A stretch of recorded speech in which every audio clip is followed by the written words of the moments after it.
جو ایک موومنٹ شروع ہو گئی ہے، اس کا مطلب یہ ہے کہ یہ تو سب کو پتہ تھا کہ جو نگران وزیر اعلیٰ سندھ ہیں وہ زرداری کے خاص آدمی ہیں، اور بطور جج بھی انہوں نے بڑے فیصلے دیے تھے زرداری اور پی ڈی ایم کے حق میں، اور اب بھی انہوں نے جتنے الیکشن کمیشن کہتا رہا لیکن اس کے باوجود جو زرداری کے لوگ تھے ان کو عہدوں پہ براجمان رکھا جب تک کہ نگران وفاقی حکومت نے انٹرفیئر نہیں کیا یا الیکشن کمیشن نے۔ اب جب جی ڈی اے کی بات ہو، ایم کیو ایم کی بات ہو یا جمعیت کی بات ہو، جمعیت علماء اسلام کی، تو یہ کون ہے؟ یہ اس کا مطلب ہے کہ وہ خاص لوگ ہیں اور ان کا اتحاد خاص اتحاد ہے۔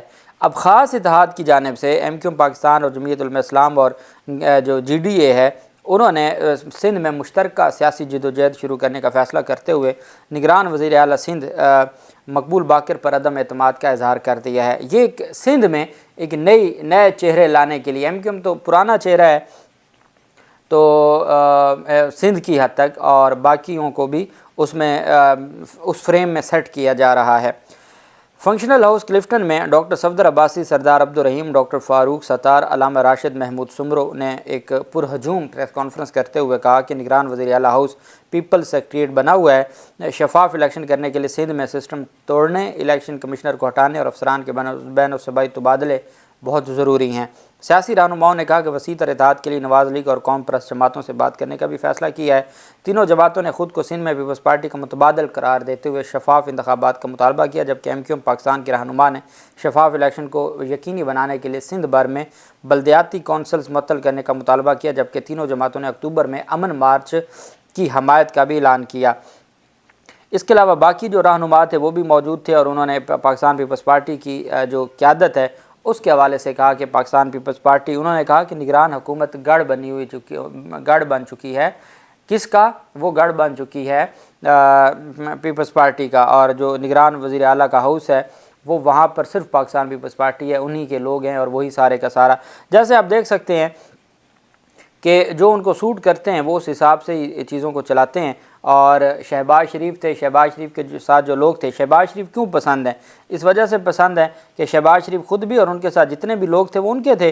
اس وجہ سے جو اگر کوئی یہ کہے کہ کوئی نون لیگ کے لوگ بیٹھے ہیں، وہ بیسیکلی نون لیگ کے لوگ نہیں ہیں، وہ اگر شہباز شریف کی سابقہ کابینہ میں سے ہیں تو وہ وہی لوگ ہیں جو ان کو سوٹ کرتے ہیں۔ اور اب یہ ایک نیا جی ڈی اے بنا دیا گیا ہے، اور اس جی ڈی اے کا مقصد یہ ہے کہ جی ہم نے پاکستان پیپلز پارٹی، یہ مجھے لگتا ہے کہ سندھ میں پیپلز پارٹی کو بتایا جا رہا ہے کہ آپ کی جگہ یہ نئی کاف لیگ بن گئی ہے اور ایک نیا آپشن دی جا رہی ہے سندھ میں۔ پاکستان تحریک انصاف کے سابق ارکان اسمبلی کی ایک ہفتے کے لیے عبوری ضمانتیں پشاور ہائی کورٹ نے منظور کی ہیں۔ پاکستان تحریک انصاف کے 7 سابق ارکان اسمبلی کے خلاف مقدمات کی تفصیلات کی فراہمی سے متعلق درخواست پر سماعت ہوئی۔ جسٹس اشتیاق ابراہیم اور جسٹس صاحبزادہ اسد اللہ نے درخواست پر سماعت کی۔ پشاور ہائی کورٹ نے درخواست گزاروں کو متعلقہ عدالتوں میں پیش ہونے کا حکم دے دیا۔ پشاور عدالت نے کہا کہ صوبائی حکومت درخواست گزاروں کے خلاف مقدمات اور انکوائریز کی تفصیل فراہم کرے۔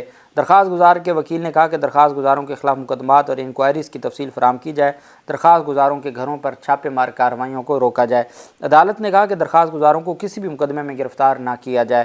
عدالتی احکامات کے باوجود اگر کسی کو گرفتار کیا گیا تو پھر حکومت جواب دہ ہوگی اور پھر حکومت کے خلاف کارروائی کی جائے گی، جیسا کہ ہمارے chief justice Peshawar high court Muhammad Ibrahim Khan صاحب کی جانب سے جو سخت فیصلے جاری کیے جا رہے ہیں۔ چونکہ جب چیف جسٹس تگڑا آ جائے اور چیف جسٹس تگڑے فیصلے کی ہمت کر لے تو پھر باقی ججز بھی ہمت باندھ لیتے ہیں اور پھر وہ بھی فیصلے دیتے ہیں اور وہ بھی پھر قانون کے مطابق چیزوں کو دیکھتے ہیں اور وہ بھی ہر صورت جو اپنی ذمہ داری ہے وہ نبھاتے ہیں۔ بہرحال جو اہم معاملہ تھا وہ تھا پشاور ہائی کورٹ میں پاکستان تحریک انصاف کے سابق جو پشاور کے صدر تھے، سٹی صدر پشاور، اور موجودہ وہ ایڈیشنل سیکرٹری ہیں خیبر پختونخوا کے، ان کی گرفتاری کے حوالے سے ان کو گرفتار کیا گیا تھا، ضمانت کے باوجود ان کو گرفتار کیا گیا تھا، جس پر یہ سارا معاملہ کھڑا ہوا۔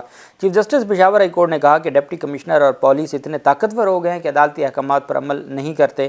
ہائی کورٹ میں پاکستان تحریک انصاف سٹی پشاور کے سابق صدر اور موجودہ ایڈیشنل سیکرٹری خیبر پختونخوا عرفان سلیم کی رہائی کی درخواست پر سماعت ہوئی۔ 3 MPO کے تحت گرفتار عرفان سلیم کو عدالت میں پیش کر دیا گیا۔ چیف جسٹس محمد ابراہیم خان صاحب نے ریمارکس دیے کہ عدالتی احکامات کے باوجود درخواست گزار کو کیوں گرفتار کیا گیا؟ عدالتی احکامات پر عمل نہیں ہوگا تو پھر ہمیں کرسی پر بیٹھنے کا کوئی حق نہیں ہے۔ اس عدالت کے ڈویژن بینچ اور چیف جسٹس کا آرڈر ہے، اس کے باوجود آپ نے گرفتار کر لیا۔ ڈپٹی کمشنر اور پولیس اتنے طاقتور ہو گئے ہیں کہ عدالتی احکامات پر عمل نہیں کرتے۔ ہم اگر ہائی کورٹ کے احکامات پر عمل نہیں کرا سکتے تو ہمیں پھر کرسی کو خیر بات کہہ دینا چاہیے۔ چیف جسٹس محمد ابراہیم خان صاحب نے بڑا واضح کہہ دیا کہ اگر ہم ہائی کورٹ کے احکامات پر بھی عمل درآمد نہیں کروا سکتے، ہمیں پھر کرسی پہ نہیں بیٹھنا چاہیے۔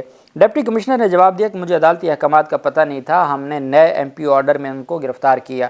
ایس ایس پی آپریشن نے لیٹر بھیجا کہ امن و امان کی صورتحال خراب ہو سکتی ہے، اس وجہ سے ان کو گرفتار کیا۔ چیف جسٹس نے کہا کہ عدالت نے واضح احکامات جاری کیے، پولیس اور سیشن ججز کو بھی مراسلہ ارسال کیا۔ ڈپٹی کمشنر نے عدالتی احکامات کو بھی ردی کی ٹوکری میں پھینک دیا۔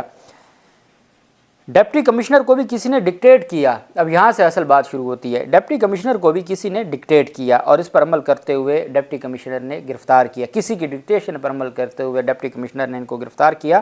ہم ڈپٹی کمشنر کے خلاف کارروائی کریں اور اس سے مثال بنائیں تو یہ بھی ٹھیک نہیں، کیونکہ یہ خود بھی اپنے پاؤں پر کھڑا نہیں ہے۔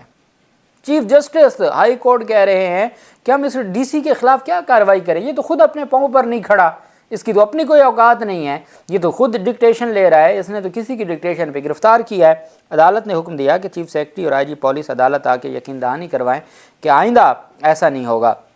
کسی نے عدالتی احکامات کی خلاف ورزی کی، چاہے وہ کتنا زور آور کیوں نہ ہو، ہم اس کو نہیں چھوڑیں گے۔ درخواست گزار کو یہیں سے رہا کریں، ان کے خلاف جتنے آرڈر ہوئے ہیں ان سب کو ختم کیا جاتا ہے۔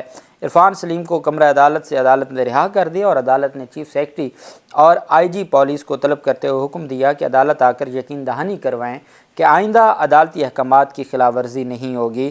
اب بتائیں کہ اگر ایسے فیصلے کرنے والے جج آ جائیں، اور میں تو دعا کرتا ہوں اللہ کرے جلدی سے کوئی اسی طرح کے تگڑے جج سپریم کورٹ بھی پہنچیں اور باقی ہائی کورٹس کو بھی فیض دیا جائے تاکہ ہائی کورٹس اپنے فیصلوں پر عمل درآمد کروا سکیں۔ پچھلے 1.5 سال میں جتنی ہائی کورٹس کی بے توقیری اور سپریم کورٹ کی بے توقیری ہوئی ہے، بطور قانون کا طالب علم ہمارا سر شرم سے جھک جاتا ہے، اور ہم امید کرتے ہیں اور ہمیں خوشی تب ہوگی کہ جب اس طرح اپنے احکامات پر، آئین اور قانون پر عمل درآمد کرانے والے ایسے تگڑے جج آئیں گے جو یا تو عمل درآمد کروائیں گے، نہیں کروا سکتے تو کرسی کے ساتھ چپکے نہیں رہیں گے، ریزائن کر دیں گے، ریاست کے پیسوں پر اور عوام کے ٹیکس کے پیسوں پر بوجھ بن کے نہیں بیٹھیں گے۔ اللہ پاک پاکستان کامیاب ناصر ہو۔